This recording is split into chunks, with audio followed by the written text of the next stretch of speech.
तिमीलाई मेसी मनपर्छ कि रोनाल्डो? तिमीले मलाई यही सोध्न बोलाएको? काम छैन तिम्रो? मान्छेको कति काम हुन्छ घरमा, जतिखेर नि भेट्न बोलाछ।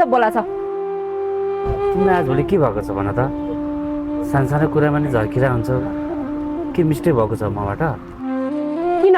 तिमी मेरो बोयफ्रेन्ड हो र सबै कुरा तिमीलाई भनिराख्नलाई? हेर, मैले तिमीलाई पहिला नि भनिसकेको छु, 1 हप्तामा बिजी छु, मलाई डिस्टर्ब नगर।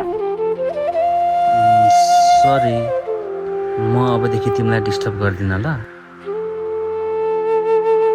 मेरो एकछिन रुपेशसँग काम छ, तिमी जाँदा हुन्छ। तिमीसँग जीवनमा फेरि भेट होला नहोला त्यो त आफ्नो ठाउँमा छ, तर जाँदा जाँदै एउटा कुरा भन्न चाहन्छु, सुन।